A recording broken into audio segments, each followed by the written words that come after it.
میں محمد کی محبت دین حق کی شرط اول ہے، اسی میں ہو اگر خامی تو سب کچھ نامکمل ہے، کی محمد سے وفا تو ہے تو ہم تیرے ہیں، یہ جہاں چیز ہے کیا لوہو قلم تیرے ہیں، نہ کر انکار اے ظالم ولی کے پاس جانے سے، خدا بھی روٹھ جاتا ہے ولی کے روٹھ جانے سے، خدا بھی روٹھ جاتا ہے ولی کے روٹھ جانے سے، دعوت خطاب اس عظیم المرتبہ شہزادہ حضرت سیدنا ریاض احمد گوہر شاہی نعروں سے استقبال کیجئے گا۔ جناب صاحبزادہ حماد ریاض کا ملاقات بلا لیا، نعرہ تکبیر پر ایک ہاتھ رسالت پر دونوں ہاتھوں کو بلند کرتے استقبال کیجئے، نعرہ تکبیر، نعرہ رسالت، نعرہ حیدری، نعرہ غوثیہ، سرفراش سرفراش صدیق کی صداقت، عمر کی عدالت، عثمان کی سخاوت، حیدر کی شجاعت، زمین و زمان میں، مکی و مکہ میں، جونی و جنا میں، ہر کریا کریا، ہر بستی بستی، ہر رہزہ رہزہ، ہے شان ہماری، پہچان ہماری، نعرہ حیدری حیدری حیدری۔ تمام صاحب جی بیٹھ جائیے اپنی نشستوں پر۔ صلی اللہ رسول الکریم، اما بعد فاعوذ باللہ من الشیطان الرجیم، بسم اللہ الرحمن الرحیم، الصلاۃ والسلام علیک یا رسول اللہ، الصلاۃ والسلام علیک یا حبیب اللہ، الصلاۃ والسلام یا حبیب اللہ۔ تمام معزز مہمانان گرامی، علماء کرام، صاحب حضران، مدح سرائی کرنے والے نعت خواں، کیمپیر حضرات، ملیر کی انتظامیہ اور ہمارے مہمانوں کو السلام علیکم۔ وعلیکم السلام۔ آج مجھے بہت خوشی ہو رہی ہے کہ ملیر میں کافی ٹائم کے بعد، میری اپنی دانش میں کافی ٹائم کے بعد اللہ والے ایک جگہ جمع ہو کر اللہ کی تیاری کے لیے بیٹھے۔ سبحان اللہ سبحان اللہ سبحان اللہ۔ آج بہت سارے موضوع کمپیر نے بھی اور ہمارے معزز مہمان نے بیان کیے، جو کہ سچ بھی ہے، حق بھی ہے اور وقت کی ضرورت بھی ہے۔ بات چلی فیضان اولیاء کانفرنس پر، اولیاء اللہ کا فیضان۔ حضرت نے بہت پیارے انداز میں ہمارے سامنے اولیاء کرام کی پہچان کو آشکارا کیا کہ اولیاء اللہ یعنی اللہ کا دوست، اس کی پہچان کیا ہے، اس کے اختیارات کیا ہیں۔ میں حضرت ہی کی بات کو آگے چلاؤں کہ جب موسیٰ علیہ السلام کا دور تھا، آپ اپنا کلمہ لے کر آئے، اس وقت آپ کی امت نے آپ کے کلمہ حق کو قبول کیا اور آپ کے امتی ہوئے، حضرت موسیٰ علیہ السلام کے امتی۔ حضرت موسیٰ علیہ السلام ہر سائل کا سوال سنتے اور جواب کے لیے کوئی دور پر جاتے اور اللہ سے وہ جواب حاصل کرتے اور آگے سائل کو بیان کرتے۔ یہ اللہ سے رابطے کا ایک طریقہ حضرت موسیٰ علیہ السلام خود تھے۔ ایک دفعہ موسیٰ علیہ السلام کا ایک گھر سے گزر ہوا عورت نے دیکھا کہ موسیٰ علیہ السلام میری گلی سے گزرتے ہوئے جا رہے ہیں، کیوں نہ میں بھی ان سے کوئی ایک سوال کروں۔ موسیٰ علیہ السلام کو کہتی ہے وہ عورت کہ موسیٰ، سنا ہے کہ تو اللہ سے ہم کلام ہوتا ہے، جو فیصلے اللہ کرتا ہے وہ تو لوگوں کو بتاتا ہے، میرا بھی ایک ٹکڑی کا سوال سن اور مجھے اس کا جواب دے۔ موسیٰ علیہ السلام اس کی کیفیت کو دیکھ کے پہچان گئے اور کہنے لگے کہ کیا کہتی ہے؟ وہ کہنے لگی کہ مجھے شادی ہوئے 20 سے 25 سال ہو گئے ہیں، میرے گھر اولاد نہیں ہے، میں جس قبیلے میں شادی ہو کر آئی ہوں یہاں پہ مرد اور عورت کی قید نہیں ہے کہ عورت دے گی یا یعنی کہ عورت پیدا ہوگی یا مرد پیدا ہوگا، اس کی قید نہیں ہے۔ لیکن اس چیز کو بڑا برا جانا جاتا ہے کہ کوئی عورت کچھ دے ہی نہ۔ مجھے اپنی عزت کا بھی خطرہ ہے، مجھے میرے پیچھے گھر والوں کی عزت کا بھی خطرہ ہے، اور مجھے اپنی جان کا بھی خطرہ ہے۔ میرے شوہر نرم تو ہیں لیکن اسی قبیلے سے وابستہ ہیں، تو اللہ سے ہم کلام ہو گئے، یہ میرا سوال پوچھنا کہ کیا میرے نصیب میں اولاد ہے؟ موسیٰ علیہ السلام کو اس کی یہ کیفیت بہت پسند آئی۔ جب کوہ پہ گئے اللہ سے اور سائلوں کو بھی سوال کیے ہیں تو اس کا بھی تذکرہ کیا خصوصاً کہ یا اللہ ایک ایسی عورت ملی تھی جو آپ سے یہ سوال چاہتی کہ کیا اس کے نصیب میں اولاد ہے یا نہیں۔ اللہ نے فرمایا موسیٰ سے کہہ دو کہ وہ آس چھوڑ دے، اس کے نصیب میں اولاد نہیں۔ موسیٰ علیہ السلام جب واپس لوٹے تو ہر شخص کو اس کے جواب دیتے آئے، تو جب اس کی باری ایسے بھی کہا کہ میں تو بڑی امید سے گیا تھا کہ اللہ کے گھر میں دیر ہے لیکن اندھیر نہیں، لیکن اللہ نے فرمایا کہ تیرے یہاں اولاد نہیں ہے، اب تو اپنا کسی طرح گزر بسر کر، اور تیرے لیے پریشانی نہیں ہے، تو سکون سے رہے گی، بس اولاد نہیں ہے تیرے یہاں۔ بعد وہ مایوس بھی ہوئی اور پھر یہ بھی سوچا کہ اب اللہ ہی نے کہہ دیا تو بات ہی ختم ہوئی، تو وہی وسیلہ بنانے والا بھی ہے، وہی آسانیاں پیدا کرنے والا ہے، قبیلے کو بھی وہی سنبھالے گا۔ اس جگہ پر کچھ عرصے کے بعد ایک فقیر کا گزر ہوا۔ اب سننے والی بات یہ ہے کہ یہ موسیٰ علیہ السلام کی امت میں فقیر کا عالم میں بیان کرنے لگا ہوں۔ میرے نبی آقا دو جہاں وجہ تخلیق کائنات حضرت محمد مصطفیٰ صلی اللہ علیہ وسلم کی امت کے ولیوں کا عالم کیا ہوگا، آپ اس اندازے سے کیجیے گا کہ اس فقیر کا گزر ہوا، کہنے لگا کہ جو مجھے اس وقت خمیری روٹی چلتی تھی شاید آج بھی کسی نے مصر میں کھائی ہو، ہمیں تو نجف سے ایک ٹکڑا ملا تھا اس روٹی کا، ہم نے وہ چکھی، تو ایک نجف وہاں پہ روٹیاں چلتی تھی موٹی موٹی، تو کہنے لگا فقیر کہ جو مجھے ایک روٹی کھلائے اللہ اسے ایک اولاد دے، جو مجھے 2 روٹیاں کھلائے اللہ اسے 2 اولاد دے، جو مجھے 3 روٹیاں کھلائے اللہ اسے 3 اولاد دے، جو مجھے جتنی روٹی کھلائے گا اللہ اس کو اتنی اولاد دیتا جائے گا۔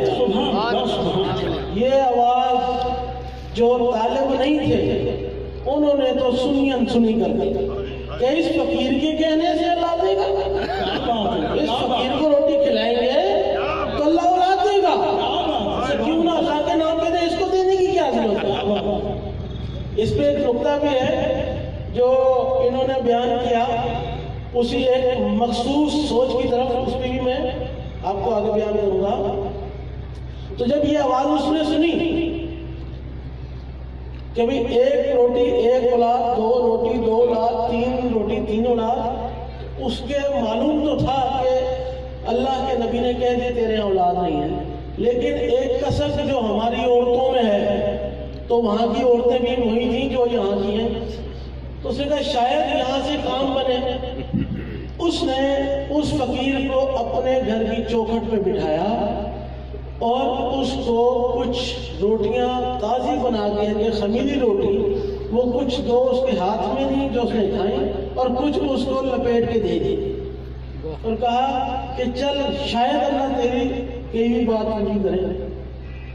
موسیٰ علیہ السلام کا ایک عادت تھی کہ جب کسی سائل کی مراد پوری نہ ہوتی یا اللہ کسی وجہ سے ان کو کوئی جواب دیتا تو موسیٰ علیہ السلام اس کے گرد ضرور جاتے دوبارہ کہ کہیں یہ اللہ کی ذات سے بدگمان نہ ہو جائے، تو اس کو ریفریش کرنے کے لیے، اس کو دوبارہ سے نور میں لانے کے لیے اس کے پاس جاتا۔ اسی طرح آپ مختلف سائلوں کے پاس سے ہوتے ہوئے جب اس عورت کے گھر کے قریب پہنچے تو دیکھا اس کے گھر سے رونے، چیخنے، چلانے کی آوازیں آ رہی بچوں کو۔ بڑے پریشان ہوئے کہ اس کے گھر تو اولاد ہی نہ تھی، تو یہ رونے، چیخنے، چلانے، مارنے پیٹنے کی آوازیں کہاں سے؟ اس کے گھر کے باہر کھڑے ہو کے آواز دی۔ جب وہ عورت باہر آئی تو کہنے لگی اے موسیٰ، تو نے تو کہا تھا میرے اولاد نہیں ہوگی، میرے یہاں تو اللہ کے دیے ہوئے 3 بچے ہیں، میرے یہاں اس کے دیے ہوئے 3 بچے ہیں اور میں اب بھی اس سے ہوں امید سے، تو کہتا تھا اولاد ہے، تو نے اللہ سے پوچھا تو موسیٰ کیا کچھ غلط تو نہیں ہو گیا؟ موسیٰ علیہ السلام کو یہ بات لگی آگے کہ یار اللہ نے ایک نبی کا بھیجا ہوا پیغام کیسے تبدیل کر دیا۔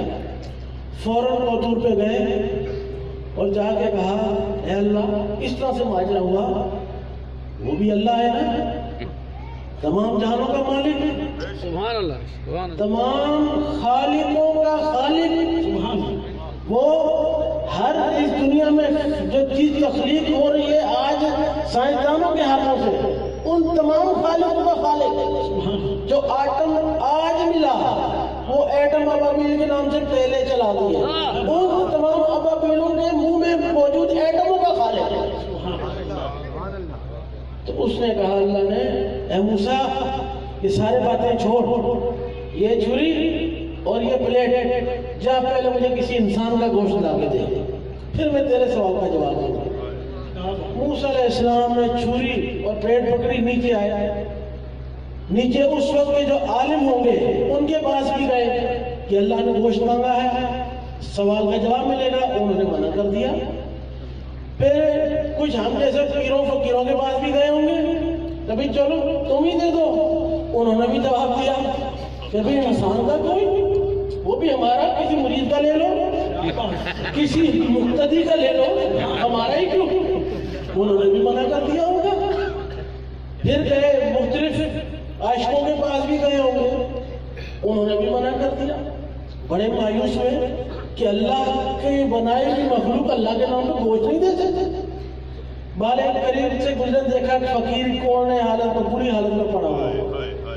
جب اس کے پاس سے گزر گئے تو سوچا کہ یہ نہ ہو اللہ کہے کہ تو نے اس سے تو پوچھا نہیں تھا، تو حجت تمام کرنے کے لیے فقیر کو کہا کہ تیرے پاس دینے کے لیے تو کچھ نہ ہے، تیری تو ہڈیاں ہی ہڈیاں ہیں، تیرے پاس تو کچھ نہیں ہے، پھر بھی اللہ نے مجھے کہا ہے کہ تیرے سوال کا جواب تب ملے گا کہ جب تو انسان کا گوشت لائے گا۔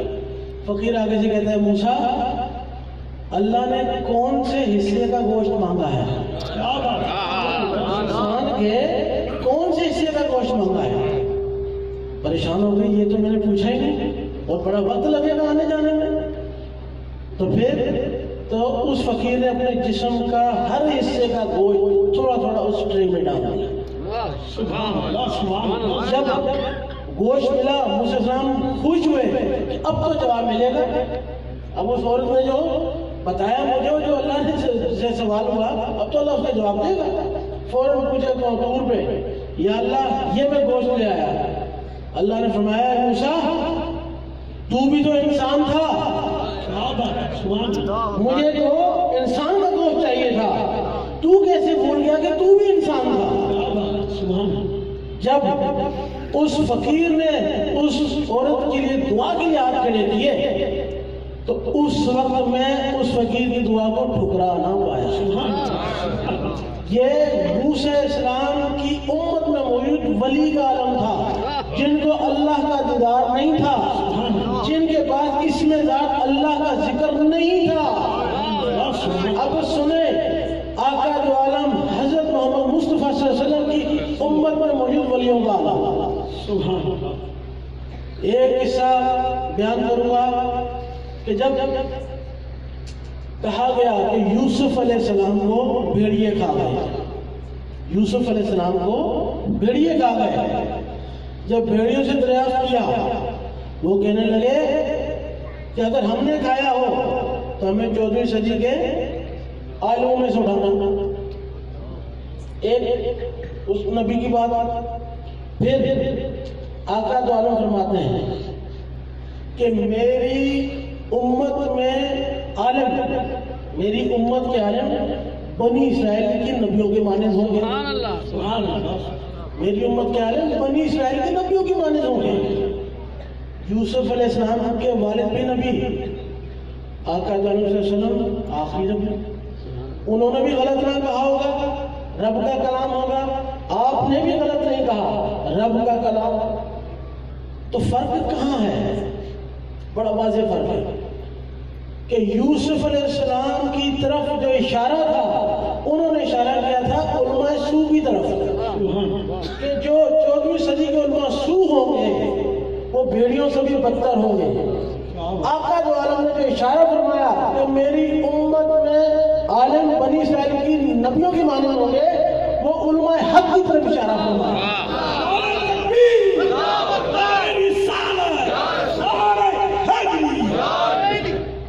اب سوچیں کہ اس امت کے عالم بنی اسرائیل کی نبیوں کی مانند ہیں، ان عالموں کی توہین دین اسلام کی توہین ہے۔ عالم سو کا کیا کریں جو ہمیں سنی شیعہ وہابی کر کے لڑا رہے ہیں، جو دوسروں کی جنگ ہم پر مسلط کر رہے ہیں، ان کا کیا کریں؟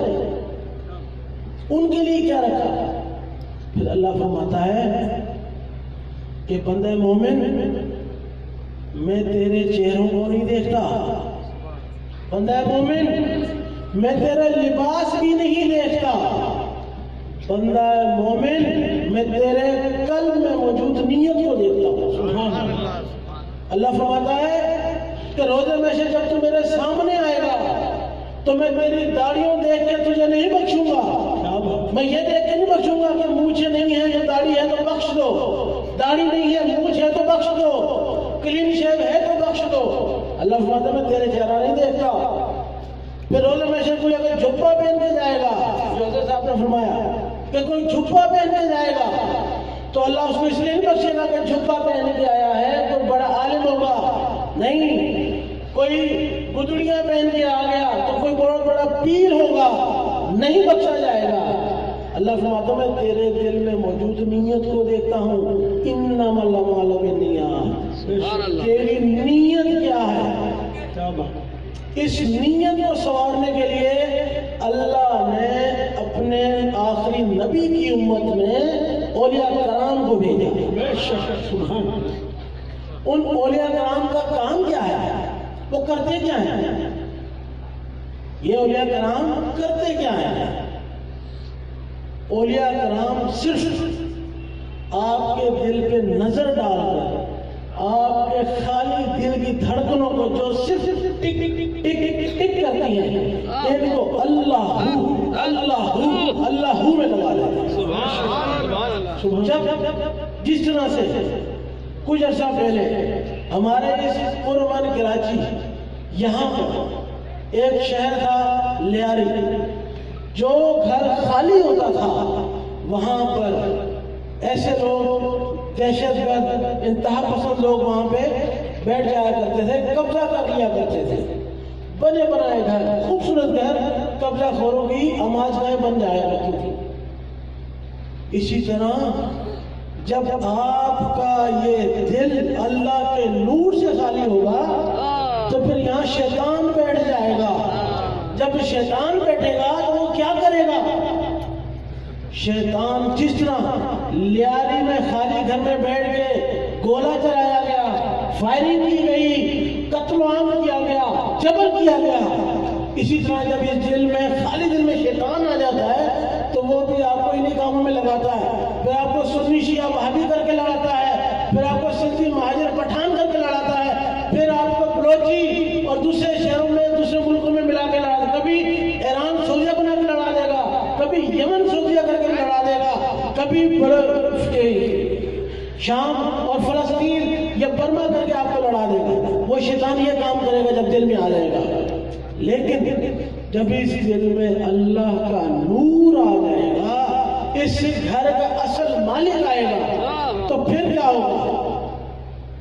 تو پھر نہ وہ آپ کو سنیت کی طرف لے کے جائے گا، نہ وہ شیعیت کی طرف لے کے جائے گا، نہ وہابیت کی طرف لے کے جائے گا، وہ آپ کو اپنے اس دنیا میں بھیجے ہوئے رسول کی محبت کی طرف لے جائے گا۔ جب عشق مصطفیٰ آپ کے دل میں ڈال دے گا، جس کا پلیٹ فارم اسی کا ذکر ہوگا، اللہ اللہ اللہ، تو پھر آپ فرقوں سے نکلنا شروع ہو جائیں گے، آپ دنیا داری سے، ناجائز دنیا داری سے نکلنا شروع ہو کر جائز دنیا داری کی طرف آ جائیں گے۔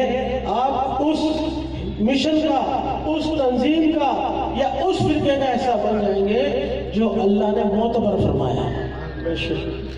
ابھی حضرت نے ایک بات کی تھی جو میں نے پہلے پوائنٹ کی،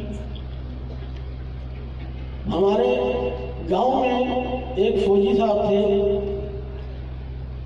تو جب وہ ریٹائر ہو کر آئے تو ان کے گھر میں محفلیں ہونا شروع ہو گئیں، 11ویں شریف کے درود شریف 12 ربیع الاول کے دن منایا کرتے، 11ویں شریف منایا کرتے، پنجتن کا دن منایا کرتے، صحابہ کا دن منایا کرتے، اولیاء کرام کا دن منایا کرتے۔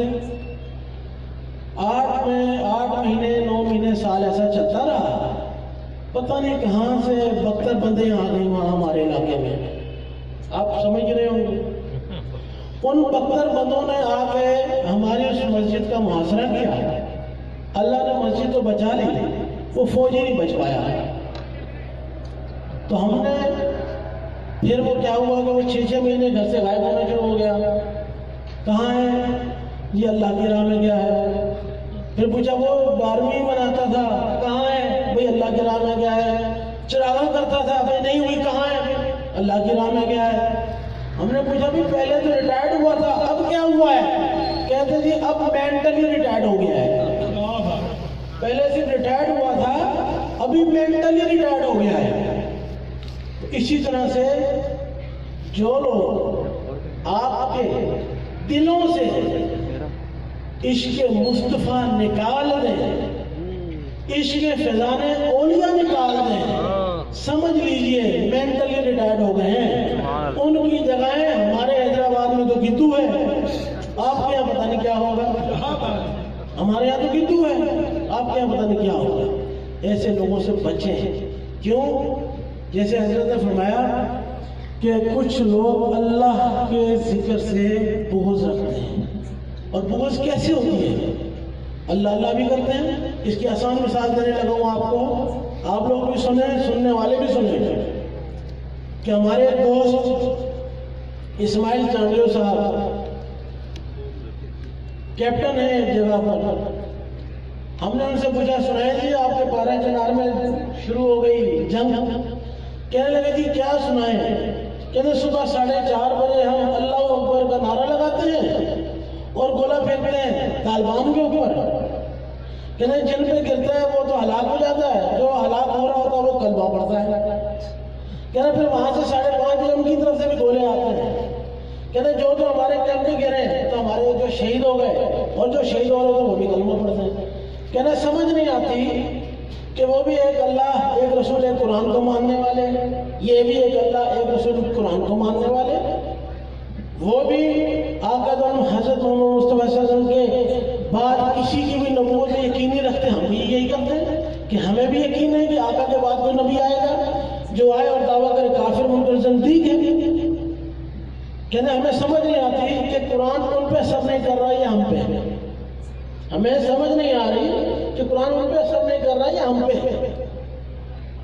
تو پھر قرآن فرماتا ہے کہ میں ہدایت کرتا ہوں پاکوں کو، اس کا جواب بھی قرآن دیتا ہے کہ میں ہدایت کرتا ہوں پاکوں کو، لعنت بھیجتا ہوں ناپاکوں پر۔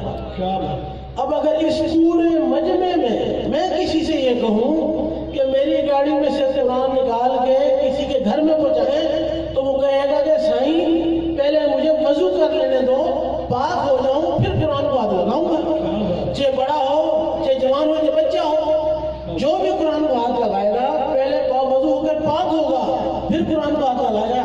تو قرآن کن کی طرف اشارہ کرتا ہے کہ میں لعنت بھیج دوں ناپاکوں پر، جو کہ ہر شخص پاک ہو کے قرآن کو ہاتھ لگا رہا ہے.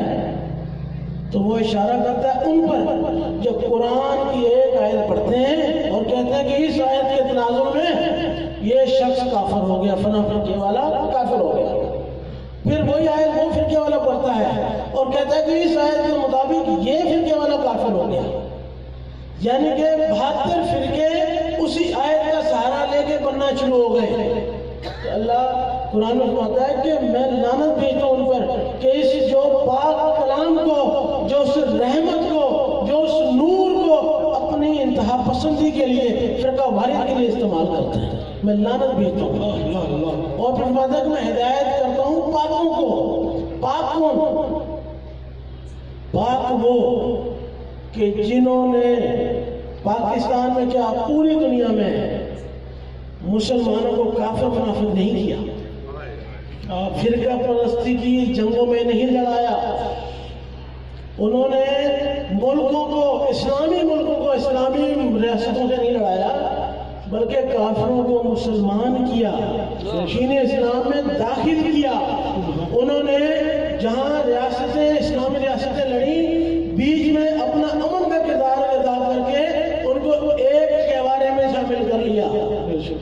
اللہ فرماتا ہے قرآن میں ان کو ہدایت کرتا ہوں، وہ میرے نور سے ہدایت پاتے ہیں. وہ میرے نور سے ہدایت پاتے ہیں.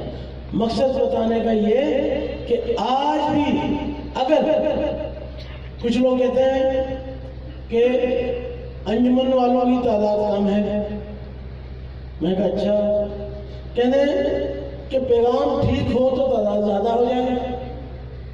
میں نے کہا انڈیا میں ہندو زیادہ ہیں، مسلمان کم ہیں. انڈیا میں ہندو زیادہ ہیں، مسلمان کم. اس کا مطلب وہاں پہ بھی کوئی غلطی ہو رہی ہوگی. چلو اس کو بھی چھوڑو، اس کو بھی چھوڑو. کربلا میں 72 مرد تھے اور 72,000 یزیدی تھے. تو تھوڑی تعداد حق کی بلندی ہوتی ہے، تھوڑی تعداد حق کی بلندی ہوتی ہے. اتنے بڑے انار کو اگر جاؤ نا تول لیں، اتنا بڑا انار ہو سکتا کلو کا ہو جائے، لیکن جب اس کو چھیلو گے تو 300 سے 350 دانے نکلیں گے. سوچو اتنا بڑا انار 300 دانے نکالتا ہے. اس میں سے بھی کہا گیا کہ اس میں سے ایک دانہ جنت سے آتا ہے. ارے 300 دانوں میں سے ایک دانہ جنت کا، تو اگر اتنے مجمع میں کوئی ایک اللہ والا بھی بیٹھا ہوا تو